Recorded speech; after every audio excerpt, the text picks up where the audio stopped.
Hey guys, it's your favorite girl Alicia Handles It, and I'm back with another video. And in this video today, guys, I'm just going over how to place a 13 by 4 lace frontal onto a cap.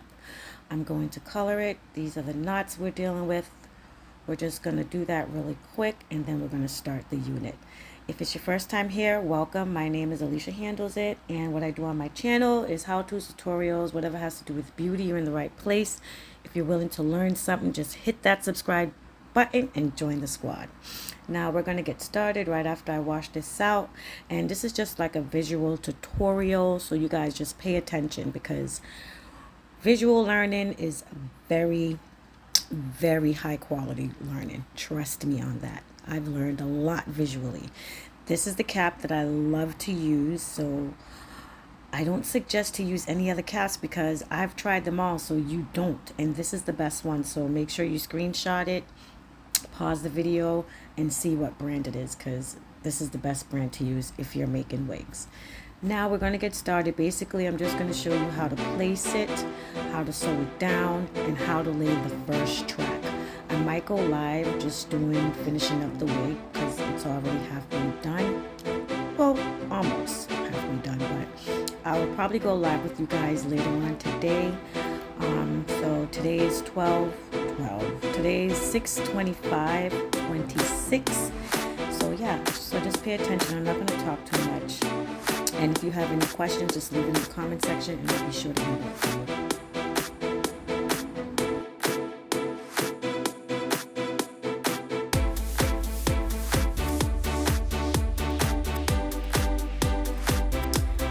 To all my day one handlers, hey guys, welcome back. I forgot to put y'all in there in the intro. Love you guys. Thanks for everything. We're almost at 11,000 subscribers. Yes, let's get it. So when I was bleaching the knots on this unit, I colored the unit a little bit because this model, she loves color.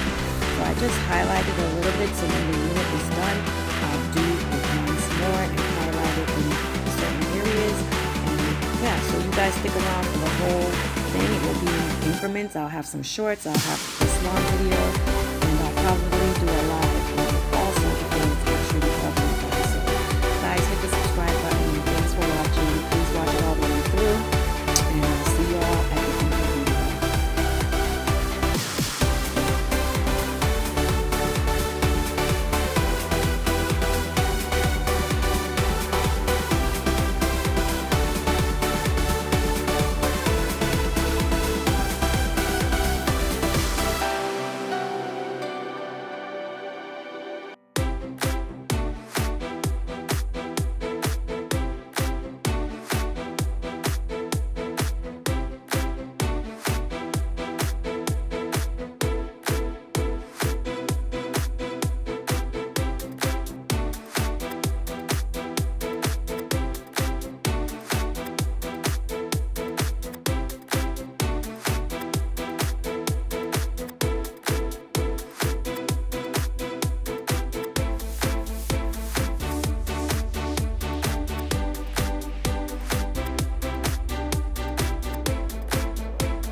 So now that I'm ready to sew on the first track, and this is going to be like the end of the video once I do this part, but once I sew on this track, this is how you go about it. Do not sew through the whole band. There's like 3 different bands on this, what do you call it, cap. And you always sew through the first mesh. Do not go through the elastic. Do not go all the way down to the root of the band, because if you do that, this wig will not be fitting you or nobody else. You have to leave room for the elastic band. Do not sew it, because it has to be able to stretch once the unit is done. All right, guys. So yeah, pay attention, watch closely, and I'm not going to tell you how to sew. Just try to do it to your best. You know, everyone has their own technique. You know, you can watch this video, watch another video, and then between the 2 videos make your own technique. So as long as it's tight, gripping, but I can give you tips. This tip is, when I go across, all right, when I go under like that with the needle, it sucks the track closer to the cap. When I go across with the needle, I'm just laying it down and firm. It's holding firm. But once you go under with the needle, it's bringing it closer to the cap. So that's why when I get to the nape right there, and then when I go to the very edges of the where the lace starts, I always go under, because it sucks to your neck better. All right, so if that made sense, you could always clarify it and ask me in the comment section, and I will clear it up for you, handle it for you. So I'm just going to close this video out, finish watching it, guys. I hope you guys leave a like on it. Hopefully it get to 1,000 views, and you guys can hype this video up so people can learn how to start their own lace wig DIY. It's beginner friendly. And I love you all, and I'll see you all in the next video. Bye.